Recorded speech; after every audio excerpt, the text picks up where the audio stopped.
Hello दोस्तों, कैसे हो आप। आशा करते हैं आप सभी बहुत अच्छे होंगे। दोस्तों, आप सभी का एक बार फिर हमारे यूट्यूब चैनल में स्वागत है। तो दोस्तों, ट्रांसफ़र प्रक्रिया को लेकर एक बहुत बड़ी खबर निकल कर आ रही है, यानी कि इस तारीख से आपके हो सकते हैं ट्रांसफ़र। यदि आप ट्रांसफ़र का इंतज़ार कर रहे हो तो देखते हैं पूरी अपडेट क्या निकल कर आ रही है ट्रांसफ़र के संबंध में। तो 1 मई से हर सप्ताह तबादले का नई नीति लागू करने की तैयारी।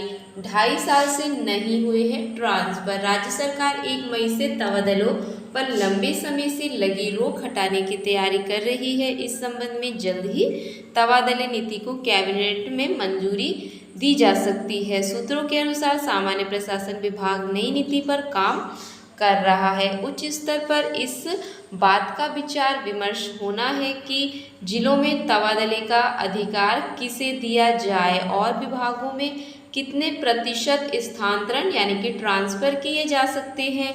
वर्तमान में कर्मचारी और अधिकारियों के तबादले सीएम सामान्य में हो रहे हैं। इसके अलावा प्रशासनिक कारणों से भी किए जा रहे हैं। सूत्रों के अनुसार लंबे समय से अटकी इस नीति का ड्राफ्ट तैयार कर लिया गया है और कैबिनेट से इस महीने के अंत तक इसे मंजूरी मिलने की उम्मीद है। नई तबादला नीति के तहत मई और जून का महीना तबादलों के लिए निर्धारित किया जाएगा। इस दौरान कर्मचारी तबादले के लिए आवेदन कर सकेंगे और प्रक्रिया भी इसी अवधि में पूरी की जाएगी। प्रभारी मंत्रियों की भूमिका अहम। नीति लागू होने के बाद प्रभावी मंत्रियों की भूमिका अहम हो जाएगी। तबादले आवेदन उनकी अनुशंसा से ही आगे बढ़ाए जाएंगे। हालांकि कुछ मामलों में कैबिनेट मंत्री संबंधित विभाग में राज्य मंत्री को भी ये अधिकार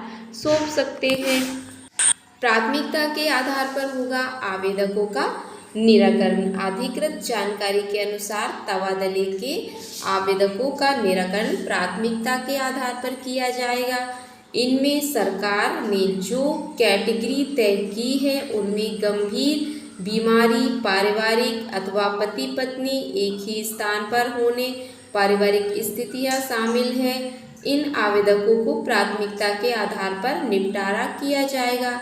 कर्मचारियों की पारिवारिक जरूरतें, पिछले तबादलों का रिकॉर्ड और वर्तमान पद स्थापना की अवधि को ध्यान में रखकर निर्णय लिया जाएगा। बताया जा रहा है कि इसके साथ ही संबंधित कार्यालयों की आवश्यकता और वहां उपलब्ध मानव संसाधन को भी ध्यान में रखा जाएगा। तो दोस्तों, आप यदि ट्रांसफ़र का इंतज़ार कर रहे हैं तो आपका अब इंतज़ार खत्म होने वाला है। 1 मई यानी कि मई और जून के बीच में आपके ट्रांसफ़र की प्रक्रिया चालू हो जाएगी। इसी बीच आपके ट्रांसफ़र हो जाएगी, क्योंकि 2.5 साल से ट्रांसफ़र नहीं हो पाए हैं। तो दोस्तों, आप जैसे ही इसके ट्रांसफ़र के आवेदन हो तो आप आवेदन स्टार्टिंग में ही कर देना और प्राथमिकता उन्हें दी जाएगी, यानी कि आवश्यकता के अनुसार जिनके पति पत्नी जैसे कि अलग अलग रह रहे हैं, आप परिवार से दूर हैं, तो उन्हें प्राथमिकता दी जाएगी। तो दोस्तों, फिर किसी वीडियो में हम नेक्स्ट वीडियो में फिर मिलेंगे। यदि इससे संबंधित कोई भी अपडेट होती है तो हम आपके सामने फिर लेके आएंगे, क्योंकि सरकारी नौकरी से संबंधित कोई भी अपडेट होती है तो हम आपके सामने लेके आते रहते हैं। फिर किसी नेक्स्ट वीडियो में मिलेंगे, तब तक के लिए धन्यवाद दोस्तों।